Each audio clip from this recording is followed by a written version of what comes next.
अभी हम लोग टॉपिक देख रहे थे किरचॉफ्स लॉ और उस पर कुछ न्यूमेरिकल हम लोग बनाए भी थे लास्ट क्लास में। आज फिर उसी को कंटिन्यू कर रहे हैं, न्यूमेरिकल्स ऑन किरचॉफ्स लॉ। तो इसमें देखिए एक लैंग्वेज वाला प्रॉब्लम है।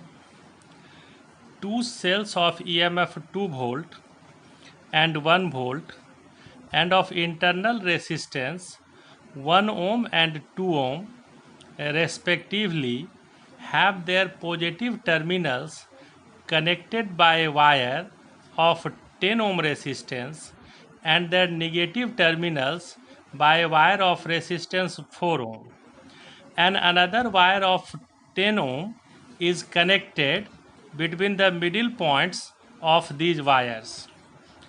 Find the potential difference across the 10 ohm wire connected in the middle. Question को पहले ध्यान से देखिए, क्या कह रहा है कि दो सेल है, एक का रेसिस्टेंस है एक का ईएमएफ है 2 वोल्ट, उसका इंटरनल रेसिस्टेंस है 1 ओम, और दूसरे का ईएमएफ है 1 वोल्ट, इंटरनल रेसिस्टेंस है 2 ओम। दोनों के पॉजिटिव टर्मिनल को एक वायर से कनेक्ट किए और उस वायर का रेसिस्टेंस है 10 ओम। फिर नेगेटिव टर्मिनल्स को एक दूसरे वायर से कनेक्ट किए और उसका रेसिस्टेंस है 4 ओम। एक तीसरा वायर जिसका कि रेसिस्टेंस 10 ओम है, यह उस दोनों वायर के मिड पॉइंट से आपने कनेक्ट कर दिया। अब कहता है कि जो तीसरा वायर है 10 ओम का, उसके अक्रॉस आप बताइए कि पोटेंशियल डिफरेंस कितना होगा। तो हम लोगों को इसमें भी किरचॉफ्स लॉ का ही यूज़ करना है। तो पोटेंशियल डिफरेंस ओम्स लॉ से हम लोग जानते हैं V=IR। तो पोटेंशियल डिफरेंस निकालने के लिए पहले हम लोगों को करंट निकालना होगा और उसके लिए फिर वही किरचॉफ्स लॉ का यूज़ करना है। तो क्या करेंगे, ध्यान से समझिए। एक सेल, इसका एक इंटरनल रेसिस्टेंस, एक दूसरा सेल, इसका भी एक इंटरनल रेसिस्टेंस। अब कह रहा है कि इस दोनों सेल के पॉजिटिव टर्मिनल को एक वायर से कनेक्ट कर दिए, नेगेटिव टर्मिनल्स को दूसरे वायर से कनेक्ट कर दिए। इस वायर का टोटल रेसिस्टेंस है 10 ओम और इसका है 4 ओम। अब इस दोनों के मिड पॉइंट को एक और वायर से कनेक्ट कर दिए। तो अब आप देखिए कि ये टोटल चूँकि 10 ओम था, मिड पॉइंट से कनेक्ट किए तो ऊपर कितना हो जाएगा 5 ओम, नीचे भी हो जाएगा 5 ओम। इसका 4 था तो ये हो जाएगा यहाँ 2 ओम, ये भी हो गया 2 ओम, और बीच वाला जो वायर है इसका रेसिस्टेंस है 10 ओम। इसका ईएमएफ था 2 वोल्ट, इंटरनल रेसिस्टेंस 1 ओम, इसका था 1 वोल्ट, इंटरनल रेसिस्टेंस 2 ओम। तो इस बेसिस पे आपको यहाँ पे एक सर्किट बनाना होगा। तो कैसा सर्किट बनेगा, इसको ज़रा हम लोग अगर देखें तो आप देखिए सर्किट यहाँ पे ऐसा होगा। 2 वोल्ट 1 ओम इंटरनल, इसका 1 वोल्ट, इंटरनल 2 ओम। ये जो 10 ओम था ये दो पार्ट में बट गया था, हम यहाँ रेसिस्टेंस के टर्म में शो कर रहे हैं 5 ओम 5 ओम, इधर है 2 ओम 2 ओम, बीच वाला वायर है उसका रेसिस्टेंस है 10 ओम। तो ये सर्किट जनरली बहुत सारे सवाल में दिया हुआ रहता है, लेकिन इसमें सर्किट नहीं दिया हुआ है तो ये सर्किट हम लोगों को पहले ड्रॉ करना होगा। तो सर्किट ड्रॉ हो गया। अब इस सर्किट में हम लोग करंट का डिस्ट्रीब्यूशन ज़रा देखें। तो अब देखिए कि दो सेल है, तो हम मान लेते हैं कि ये जो ऊपर वाला सेल है इससे करंट हम ड्रॉ कर रहे हैं कितना I1। नीचे वाले सेल से मान लेते हैं करंट कितना है I2। अब देखिए इधर से I1 करंट इस डी जंक्शन पे, इधर से I2 करंट, तो यहाँ पे इनकमिंग हो गया I1 प्लस I2। अब दोनों मिल के आ गया इस बीच वाले सेक्शन में, तो इसमें करंट हो गया I1 प्लस I2। अब ये करंट यहाँ C पॉइंट तक आया, इसमें से अब फिर कुछ करंट आपका ये अपर पार्ट में जाएगा, कुछ इधर लोअर पार्ट में आएगा। तो चूंकि इससे I1 लिए थे तो इसके अपर वाले पार्ट में करंट कितना फ्लो कर जाएगा I1, और I2 आ गया नीचे। तो इस जंक्शन पे भी आप देखिए कि करंट इनकमिंग आउटगोइंग के बराबर हो गया। तो इस तरह से हम लोग इस सर्किट को करंट का डिस्ट्रीब्यूशन कर लिए सर्किट को ड्रॉ करके। अब आपको I1 और I2 निकालना है। तो I1 I2 निकालने के लिए आप किरचॉफ्स सेकेंड रूल का यूज़ करेंगे और अब देखिए कि यहाँ पे दो वेरिएबल है, एक I1 और एक I2। तो इसका वैल्यू निकालने के लिए आपको दो इक्वेशन चाहिए होगा। तो हम लोग एक लूप यहाँ पे ले लेते हैं, ABCDA, इन लूप ABCDA। इसमें आप देखिए करंट सब कैसा है, सारा करंट यहाँ पे एंटी क्लॉकवाइज है, और ये जो सेल है ये भी क्या है, एंटी क्लॉकवाइज। तो अब आप देखिए यहाँ पे अगर यहाँ से स्टार्ट करें तो 5 इंटू I1, इसमें आ जाएंगे तो 10 इंटू I1 प्लस I2, इसमें आ जाएंगे 2I1, फिर इसमें आ जाएंगे 1 इंटू I1। तो इक्वेशन क्या हो जाएगा, आप देखिए यही इक्वेशन हम लोगों को मिल रहा है, 5I1 plus 10 into I1 plus I2 plus 2I1 plus I1 equal to EMF है 2 वोल्ट। तो अरेंज अगर करें तो क्या हो जाएगा, 5I1 10I1 2I1 I1 18I1 plus 10I2 equal to 2 common ले लेते हैं तो ये हो जाएगा 9I1 plus 5I2 equal to 1। ये फर्स्ट इक्वेशन हो गया। अब अगर सेकेंड वाले लूप को देखें तो सेकेंड वाले लूप में आप देखिए कि करंट इसमें कैसे फ्लो कर रहा है, हर एक ब्रांच में करंट क्लॉकवाइज, तो आसान है। और ये जो सेल है इसका भी EMF देखिए पॉजिटिव टू नेगेटिव कैसा है, क्लॉकवाइज है। तो 5 current I2, 10 into I1 plus I2, फिर यहाँ जाएंगे तो 2I2, फिर यहाँ जाएंगे तो 2I2 इक्वल टू कितना हो जाएगा 1। तो आप इक्वेशन ले लीजिए, इन लूप CDEFC, ये लूप कौन सा है, CDEFC। तो 5I2 plus 10 into I1 plus I2 plus I2 2I2 plus 2I2 equal to 1। तो अब आप देखिए कि 10I1, ये हो गया 5I2 10I2 2I2 2I2 19I2 equal to 1। इसको मान लीजिए इक्वेशन नंबर 2। तो अब दो इक्वेशन हम लोगों को मिल गया, किरचॉफ्स लॉ का यूज हमने कर लिया। अब इस दोनों को आप आसानी से सॉल्व करके I1 I2 निकाल सकते हैं। तो अब क्या करेंगे, इक्वेशन 1 और 2 को सॉल्व करेंगे। तो सॉल्विंग इक्वेशन 1 एंड 2 क्या है, 9I1 plus 5I2 equal to 1, 10I1 plus 19I2 equal to 1। अब देखिए अगर इसमें हम 10 से मल्टीप्लाई कर दें और दूसरे वाले को 9 से मल्टीप्लाई कर दें तो क्या हो जाएगा, 10 into 9 90I1 plus 50I2 equal to 10, 9 into 10 ये भी हो गया 90I1 plus 171I2 equal to 9। अब आप माइनस कर दीजिए तीनों को, ये टर्म कैंसिल हो गया, ये हो गया माइनस 121I2 इक्वल टू 1।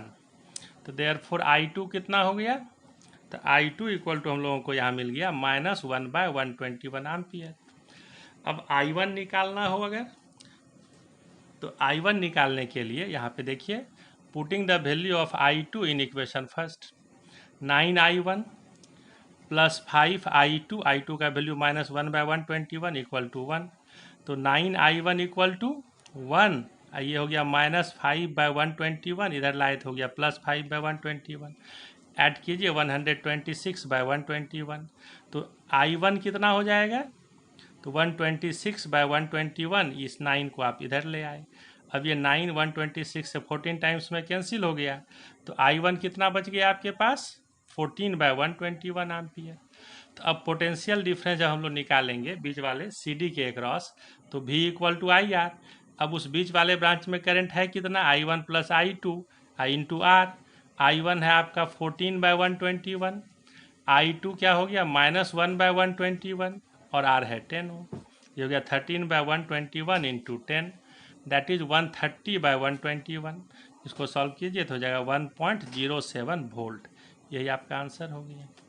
तो इस सवाल में कुछ ऐसा था नहीं, सिंपल इसका था, लेकिन इसमें सर्किट नहीं दिया हुआ था, तो उसको आपको एक सर्किट पहले बनाना होगा। तो अलग अलग क्वेश्चन में अलग अलग टाइप का कुछ प्रॉब्लम रहता है। किसी में आप देखिएगा कि सर्किट दिया हुआ है तो उसका कैलकुलेशन थोड़ा डिफिकल्ट है, किसी में करंट का डिस्ट्रीब्यूशन थोड़ा डिफिकल्ट रहता है, किसी में सर्किट नहीं दिया है तो वो बनाना रहता है। तो इन्हीं सब चीज़ों को आप समझ के इस कंसेप्ट को डेवलप कर सकते हैं। तो ये एक क्वेश्चन था। अब दूसरा क्वेश्चन हम लोग देखते हैं, find currents in different branches of the electric circuit shown in figure. देखिए सर्किट दिया हुआ है 4 ओम 2 ओम 2 ओम 4 ओम, और यहाँ 3 सेल है, देखिए 2 वोल्ट, 4 वोल्ट, 6 वोल्ट। तो अब इसमें हम लोग करंट का डिस्ट्रीब्यूशन कैसे करें? 3 सेल है, तो ऐसे जनरली लोग इसमें करेंगे क्या कि इधर से I1 ले लिए, इधर से I2 ले लिए, इसमें से I3 ले लेंगे। तो फिर क्या होगा कि 3 वेरिएबल आ जाएगा, फिर उसको डिस्ट्रीब्यूट करना पड़ेगा। तो इसमें ज़्यादा बेटर है, देखिए इधर से I1 हम ले लेते हैं, I1 यहाँ तक आया, इधर से I2 ले लिए, I2 यहाँ तक आया, दोनों मिल के इधर कितना करंट आएगा? I1 plus I2। तो इस सेल को हम करंट दे रहे हैं I1 प्लस I2, इसका मतलब इससे करंट जो ड्रॉ हो रहा होगा वो भी कितना होगा? ये भी I1 प्लस I2 ही होगा, यानी इससे हमको I1 और प्लस I2 करंट मिल रहा है। अब ये I1 प्लस I2 जब यहाँ आया, तो चूंकि यहाँ से I1 लिए हुए थे, तो इसमें से I1 को इधर रिटर्न कर दिए और I2 को इधर रिटर्न कर दिए। सिंपल सी बात है, बस यही चीज़ समझना है। अब देखिए इसमें आपको क्या कह रहा है कि अलग अलग ब्रांच में करंट निकालिए। तो इस सर्किट से अगर हम देखें तो हमको 2 ही करंट निकालना है, तो थोड़ा आसान ही है। तो अगर हम देखें ABEFA, लूप कौन सा है? ABEFA। तो इस लूप में आप देखिए कि करंट कैसा है, हर एक ब्रांच में करंट क्लॉकवाइज। ये जो सेल है ये भी देखिए पॉजिटिव टू नेगेटिव ऐसे लेंगे तो ये भी क्लॉकवाइज, पॉजिटिव टू नेगेटिव इसको भी लिए तो ये भी क्लॉकवाइज, तो सब क्लॉकवाइज ही है। तो 4 इसमें करंट है I1, 4I1, देखिए इधर कोई रेसिस्टेंस नहीं है, प्लस हो जाएगा 2 इंटू I1, तो 4I1 प्लस 2I1, इधर तो कुछ है नहीं, इक्वल टू 2 प्लस 4, तो ये हो गया आपका 6I1 इक्वल टू 6, तो I1 इक्वल टू 1 एम्पीयर। देखिए डायरेक्ट निकल गया, बहुत आसान सा है। अब दूसरा लूप अगर ले लें, कौन सा? BCDEB। तो BCDEB लूप में आप देखिए कि करंट का डायरेक्शन इस तरह से एंटी क्लॉकवाइज है, हर एक ब्रांच में। एक सेल है, इसका EMF ऐसे लेंगे तो ये भी एंटी क्लॉकवाइज, और इस सेल को देखिए ये भी इस लूप के लिए क्या हो जाएगा? Anti clockwise. तो क्या हो जाएगा? तो 2I2, करंट इसमें I2 है तो 2I2, इधर कोई रेसिस्टेंस नहीं है, ये हो गया 4I2, तो 2I2 plus 4I2 equal to 4 plus 6। तो इस लूप में हम लोग यहाँ पे क्या देख रहे हैं? 2I2 plus 4I2 equal to 4 plus 6, that is 6I2 equal to 10। तो I2 equal to 10/6, that is 1.66 ampere. अब कह रहा है कि अलग अलग ब्रांच में आप करंट बताइए। तो अब देखिए ये जो ब्रांच इधर हम लोग देख रहे हैं BAFE, इसमें करंट कितना है? I1। तो BAFE इस ब्रांच में करंट हमने कह दिया I1, दैट इज 1 एम्पियर, निकाले ही हैं। फिर इधर वाले ब्रांच में कौन सा ब्रांच है? BCDE, इस ब्रांच में करंट कितना है? तो I2, तो हम कह दिए इस ब्रांच में करंट का वैल्यू कितना हो गया? I2 हम लोग निकाले हैं 1.66 एम्पियर। और ये जो बीच वाला ब्रांच है इसमें करंट BE ब्रांच में करंट I1 प्लस I2, तो आप कहेंगे कि BE ब्रांच में करंट I1 प्लस I2।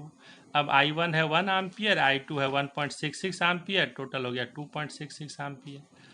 तो इस तरह से आप कहेंगे कि अलग अलग ब्रांच में करंट मिल गया। बहुत सिंपल सा क्वेश्चन था, लेकिन इसमें भी लोग गलती कर देते हैं, तो इस सब चीज़ को समझना है बहुत केयरफुल्ली।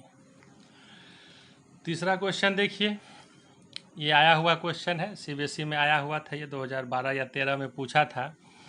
तो कहता है state Kirchhoff's rules, use these rules to find the currents I1, I2 एंड I3 in the circuit diagram shown in figure. कह रहा है स्टेट किरचॉफ्स रूल्स। तो किरचॉफ्स रूल्स का दोनों आप लॉ का स्टेटमेंट जानते हैं, वो आप स्टेट कर दीजिए, उसको यहाँ मेंशन नहीं कर रहे हैं, मेन जो न्यूमेरिकल है उस पर फोकस कर रहे हैं। जो क्वेश्चन पूछा था ये पूरा क्वेश्चन था, है ना। अब इसमें आप किरचॉफ्स रूल को स्टेट कर देंगे, अगर एग्जाम में पूछता है तो, और फिर इसका रूल का यूज करके कहता है ये जो सर्किट दिया हुआ है इसमें I1, I2, I3 का वैल्यू निकालना है। तो इसमें देखिए अब एक नई बात है कि इसमें I1, I2 और I3 ये तीनों फिगर में आपको पहले से दिया हुआ है। तो जो फिगर में दिया हुआ रहेगा तो फिर उस कंडीशन में हम लोग उसको चेंज नहीं करेंगे, जो दिया हुआ है उसी से हम लोग फिर आगे का इसमें कैलकुलेशन करेंगे। तो अब देखिए यहाँ पे ऐसे जनरली अभी तक हम लोग देखें कि अगर सेल है तो सेल के हम लोग ऐसे पॉजिटिव टर्मिनल से करंट लेते हैं। तो अगर इधर से ले लेते E1, इधर से हम ले लेते I1, इधर से ले लेते I2 और इधर से ले लेते I3। तो अब I1 I2 I3 तीनों अगर इस जंक्शन पे आ जाता है तो सब तो इनकमिंग ही हो जाता है, तो आउटगोइंग क्या होता है। तो ऐसा अगर कोई कंडीशन रहे तो हम लोग किसी न किसी सेल में करंट फिर अपोजिट डायरेक्शन में लेंगे।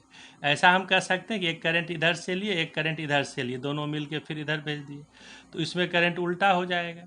या मान लो इधर से लिए, इधर से लिए, इस दोनों को मिला के इधर भेज दिए, तो किसी न किसी एक में करंट अपोजिट डायरेक्शन में फ्लो करेगा ही करेगा। लेकिन इसमें चूंकि पहले से दिया हुआ है, तो इसमें दिया हुआ है कि दो सेल में करंट जो हमारा वो अपोजिट फ्लो कर रहा है, और एक में हमारा देखिए पॉजिटिव टर्मिनल से करंट मिल रहा है। तो जैसा दिया हुआ है उसी का यूज करना है, बस इसमें यही नई बात है। तो अब आप देखिए कि I1 हम इधर से लिए, इसमें कितना आया करंट I1, यहाँ तक आया करंट I1, इससे आया I2, तो यहाँ तक करंट कितना आया I2। तो इस जंक्शन पे आउट गोइंग क्या हो जाएगा I1 प्लस I2, यानी इधर करंट आ जाएगा I1 प्लस I2, लेकिन यहाँ दिया हुआ है I3, तो हम कह सकते हैं कि I3 जो है यही हमारा किसके बराबर है, I1 प्लस I2 के बराबर है। तो अगर हम I3 के बदले I1 प्लस I2 यूज कर लें तो हमारा काम फिर आसान हो जाएगा, दो वेरिएबल टर्म रहेगा।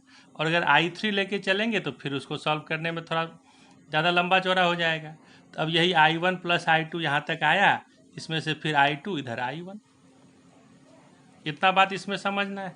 अब आगे का प्रोसेस तो आसान ही है। तो अब आप देखिए कि अगर हम इस लूप में लें, इसमें हम लोग को I1 और I2 दो वेरिएबल टर्म है, तो हम लोगों को दो इक्वेशन चाहिए। तो एक लूप हम ले लेते हैं ABCDA। तो इसमें आप देखिए कि इधर ऊपर वाले ब्रांच में करंट ऐसे है, कैसे है क्लॉकवाइज, और नीचे वाले ब्रांच में करंट ऐसे जा रहा है, यानी क्या है एंटी क्लॉकवाइज। ये जो सेल है ये है एंटी क्लॉकवाइज, और इस सेल का EMF है क्लॉकवाइज। तो क्या करें हम लोग, तो ABCDA में अब मान लीजिए कि अगर हम इस क्लॉकवाइज को पॉजिटिव ले लें तो यहाँ हो जाएगा 4 इंटू I1, इधर तो कोई रेसिस्टेंस है नहीं, माइनस हो जाएगा 3 इंटू I2, तो 4I1 माइनस 3I2। अब चूंकि क्लॉकवाइज करंट हम पॉजिटिव ले रहे हैं तो ये क्लॉकवाइज ये पॉजिटिव होगा, ये एंटी क्लॉकवाइज नेगेटिव हो जाएगा, तो ये हो जाएगा 1 प्लस में 2 माइनस में, तो 1 माइनस 2। तो आप यहाँ देखिए कि इन लूप ABCDA क्या मिल रहा है, 4I1 minus 3I2 equal to minus 2 plus 1, तो 4I1 minus 3I2 equal to minus 1, इसको मान लीजिए इक्वेशन नंबर फर्स्ट। अब जो दूसरा लूप है नीचे वाला, देखिए CDEFC, इस लूप को आप देखिए CDEFC, इस लूप में देखिए कि करंट आपका इस तरह से ऐसे आ रहा है, तो हर एक ब्रांच में करंट कैसा है क्लॉकवाइज। अब ये जो सेल है इसका EMF क्लॉकवाइज, ये जो सेल है इसका EMF एंटी क्लॉकवाइज। तो यहाँ हो जाएगा 3I2, फिर इधर आएंगे तो क्या हो जाएगा 2 इंटू I1 प्लस I2, ये प्लस 4 माइनस 1। तो इस लूप में अगर हम लोग देखें तो 3I2 plus 2 into I1 plus I2 equal to 4 minus 1, तो ये हो गया आपका 2I1 plus 5I2 equal to 3, इसको मान लीजिए इक्वेशन नंबर 2। अब इसी दोनों को सॉल्व करना है, तो solving equation 1 and 2, 4I1 minus 3I2 equal to minus 1, 2I1 plus 5I2 equal to 3, ये नीचे वाले इक्वेशन सेकेंड में हम 2 से मल्टीप्लाई कर दिए, तो अब ये हो गया 4I1 minus 3I2 equal to minus 1, 2 से मल्टीप्लाई कर दिए तो ये हो गया 4I1 plus 10I2 equal to 6, minus minus minus, ये वाला टर्म आपका कैंसिल हो गया, तो ये हो गया minus 13I2 equal to minus 7, तो माइनस माइनस आप कैंसिल कर लीजिए, तो ये हो जाएगा I2 इक्वल टू कितना 7/13, तो एक वैल्यू I2 मिल गया। अब I2 जब मिल गया तो इक्वेशन 1 में इसका वैल्यू पुट कर दें हम लोग, putting the value of I2 in equation 1। Equation 1 है 4I1 माइनस 3I2, I2 की जगह पे रख दिए 7/13 इक्वल टू माइनस 1, तो 4I1 इक्वल टू ये हो गया 21/13, इधर लाए तो प्लस यहाँ माइनस 1, तो ये हो गया 8/13, तो 4I1 इक्वल टू 8/13, तो therefore I1 equal to 2/13 ampere. तो I1 मिल गया, I2 मिल गया, अब I3 कितना है, तो I1 प्लस I2। क्वेश्चन में I3 दिया हुआ था, उसको हम लोग I1 और I2 में चेंज कर लिए थे, तो I3 जब बताएंगे तो क्या हो गया I1 प्लस I2, तो I1 है 2/13, I2 है 7/13, कितना हो गया 9/13 ये आपका आंसर हो गया एम्पियर। तो ये क्वेश्चन तीनों उम्मीद है आपको समझ में आ गया होगा। और अब आपके पास किरचॉफ्स लॉ का अभी तक जितना सवाल बनाए इससे एक जनरल कंसेप्ट जरूर डेवलप कर गया होगा।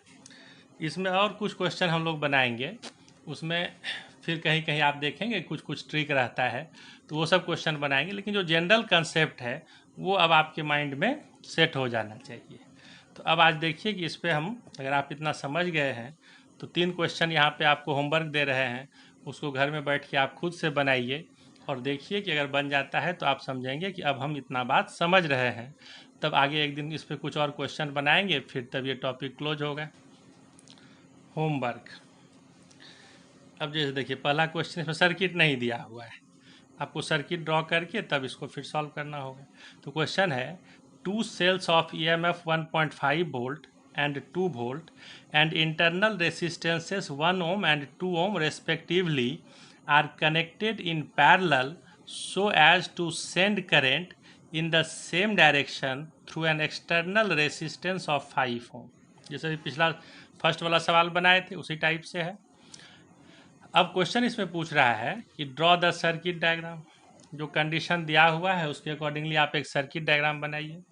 Calculate the current through each branch of the circuit and potential difference across the 5 ohm resistance. इसको आप अटेम्प्ट कर सकते हैं, ये प्रीवियस ईयर में पूछा हुआ क्वेश्चन है। दूसरा क्वेश्चन है in the circuit given below find the current flowing through each resistance. Circuit आप देख रहे हैं 5 वोल्ट 4 वोल्ट का 2 सेल है, 3 रेसिस्टेंस है यहाँ पे 200 ओम 60 ओम 20 ओम। अब आपको तीनों रेसिस्टेंस से अलग अलग करंट का वैल्यू बताना है, तो आपको फिर यहाँ पे किरचॉफ्स लॉ से करंट को डिस्ट्रीब्यूट करके इसको सॉल्व करना होगा। ये भी प्रीवियस ईयर का क्वेश्चन है, बोर्ड एग्जाम में पूछा हुआ है। और देखिए ये तीसरा क्वेश्चन है, ये NCERT का क्वेश्चन है, ये एक बहुत इंपॉर्टेंट क्वेश्चन है, इसको भी आपको बनाना है। तो अब देखिए कह रहा है determine the current in each branch of the network shown in figure. Figure यहाँ दिया हुआ है 10 ओम 5 ओम 5 ओम 10 ओम, ये 5 ओम, यहाँ से एक बैटरी कनेक्ट किया है 10 वोल्ट, यहाँ पे भी एक रेसिस्टेंस है 10 ओम। तो इस सर्किट में आपको बनाना है इसको कि फिर अलग अलग ब्रांच में करंट कितना फ्लो करेगा। तो इसमें आप देखेंगे कि इसमें आपको 3 वेरिएबल आ जाए। जैसे मान लीजिए इधर से एक करंट लेंगे, यहाँ 2 पार्ट में बटेगा, फिर यहाँ आएगा फिर 2 पार्ट में बटेगा। तो इसमें आपको 3 अलग अलग लूप लेके अब फिर इसको सॉल्व करना होगा। तो इसका कैलकुलेशन थोड़ा बड़ा होगा, तो इसको थोड़ा केयरफुली आप ध्यान देके बनाने का कोशिश करेंगे। और इस सवाल में आप देखिए हम ऐसा भी कर सकते हैं थोड़ा सा समझने के लिए। जैसे मान लीजिए हम लूप ले लेते हैं, जब करंट का डिस्ट्रीब्यूशन करके आप सॉल्व करेंगे तो एक लूप मान लीजिए हम ले लिए ABDA। तो इस लूप में करंट का डिस्ट्रीब्यूशन होगा, उसको फिर हम लोग क्लॉकवाइज एंटी क्लॉकवाइज से ले लेंगे। और इस सेल में आप देखिए कोई इस सर्किट इस लूप में कोई सेल नहीं है।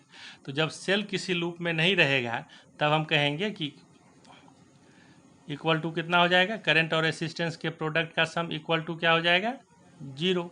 तो एक लूप आप ये लेंगे, एक लूप ये ले लेंगे, लेकिन एक लूप कोई ऐसा ज़रूर लेना होगा जिसमें ये सेल आ जाए ताकि आपका कैलकुलेशन हो सके। अगर सब 0 ही रहेगा तब तो कैलकुलेशन नहीं होगा। तो इसको आप एक बार खुद से ट्राई करेंगे, फिर नहीं बनेगा तो इसको हम लोग डिस्कस करेंगे। तो ये 3 क्वेश्चन है, इसको आप बहुत केयरफुल्ली आराम से इसको सॉल्व करने का कोशिश कीजिए। अगर ये बन जाएगा तब हम समझेंगे कि किरचॉफ्स लॉ का एक जनरल कंसेप्ट आप में डेवलप हो गया। तब इस पे और कुछ अलग टाइप का क्वेश्चन बना के फिर हम लोग तब इस टॉपिक को एंड करेंगे। तो आज के लिए इतना ही।